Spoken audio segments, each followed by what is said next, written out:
Hey everybody, hope you guys are having a great day. So today's video is about buying a flipper's house. What do we mean by flipper's house? That means that somebody bought the house just for the intent to fix it up, make some modifications to it, and then sell it for a profit. So that's what we're talking about.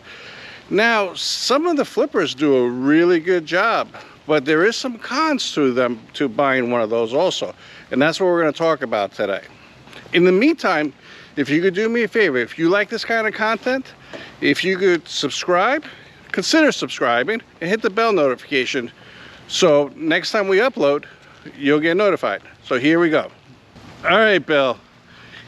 Let me ask you a question. When people go and look at a house, especially a flipper's house that they're buying, they just see something go up on Zillow. What do people look at when they come in? When you're showing them a house, where do they gravitate to? Can you kind of explain?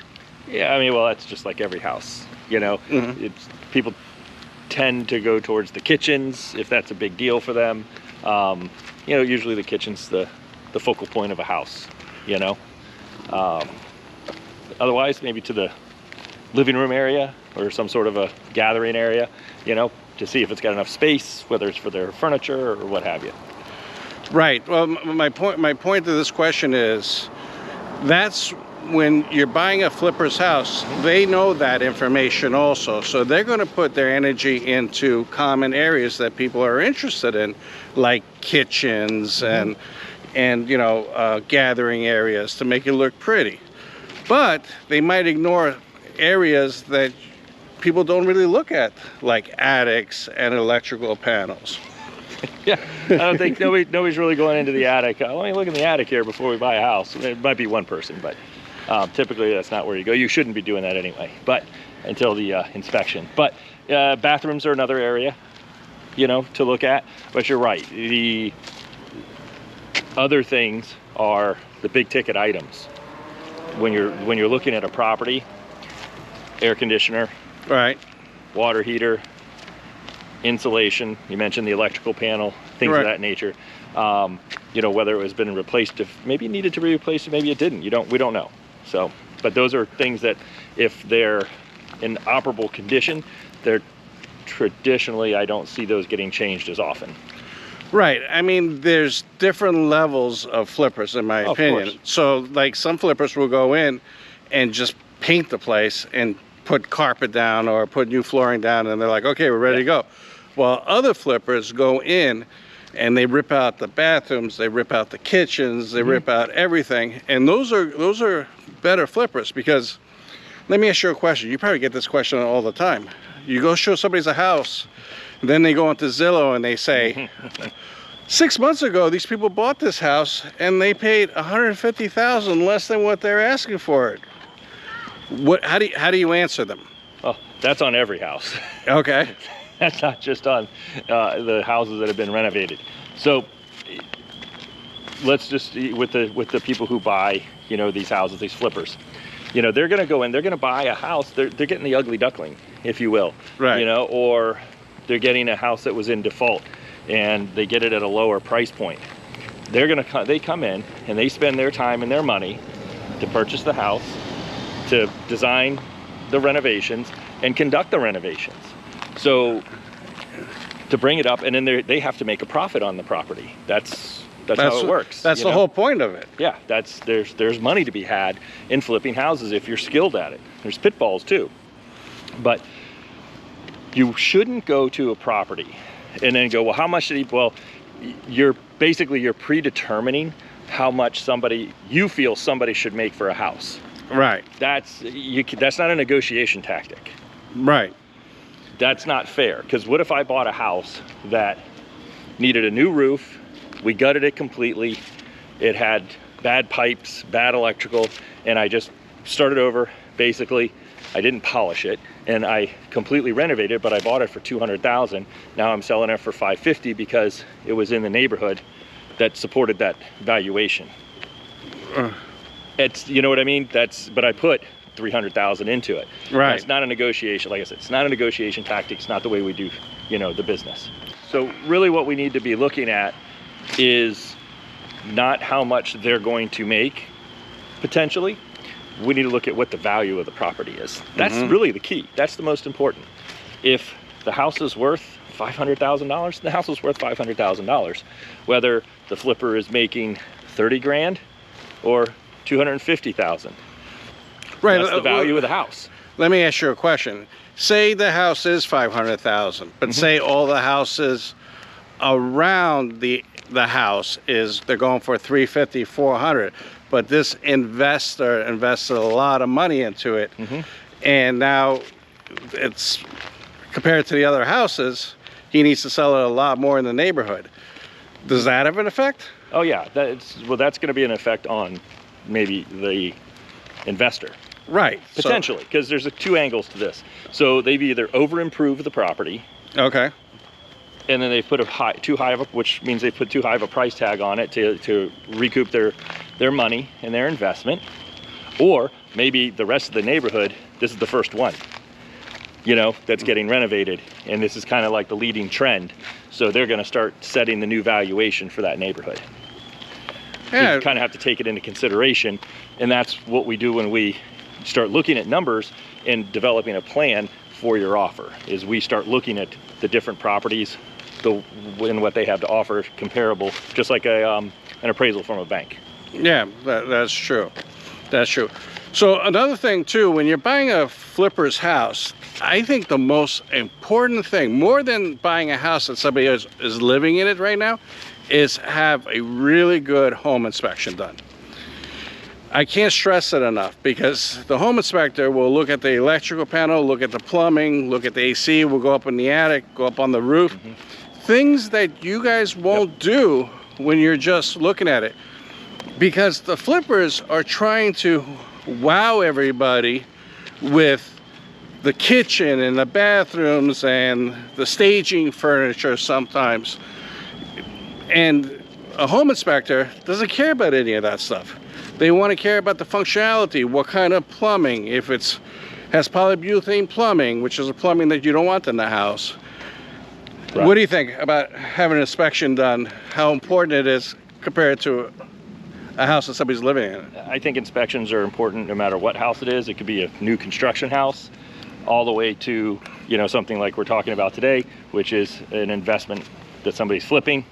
But my concern more is that they're doing the cosmetics, if you will.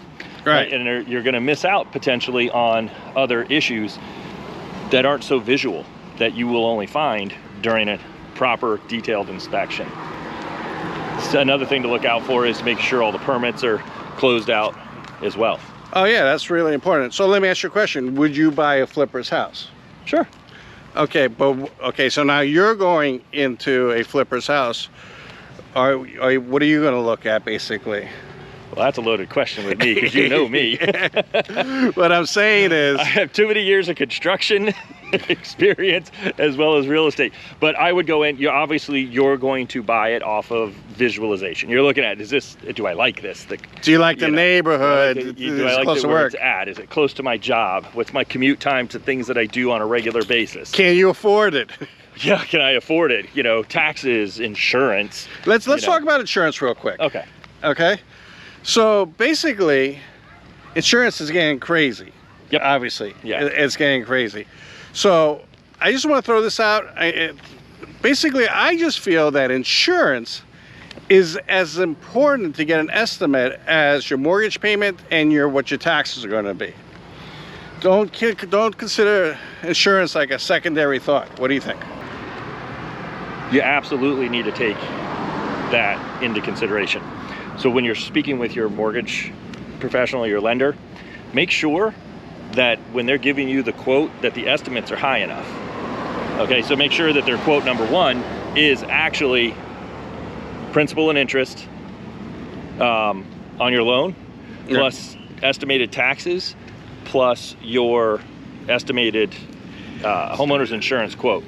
The best thing to do is to, once you get under contract during your inspection period, is to get a quote for your insurance, a provisional quote for your insurance. You're not going to have your 4-point and stuff yet, but get a ballpark idea what that insurance is going to be.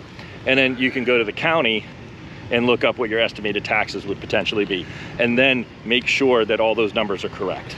So when you say, so it's more than the loan officer determining estimated insurance, you're talking about actually calling an insurance broker. Absolutely. So they give you saying, hey, your insurance is probably going to be X, you know, yeah, and figure that we're gonna know right off the bat that the roof is X years old. We already know the roof age, excuse me, the house age.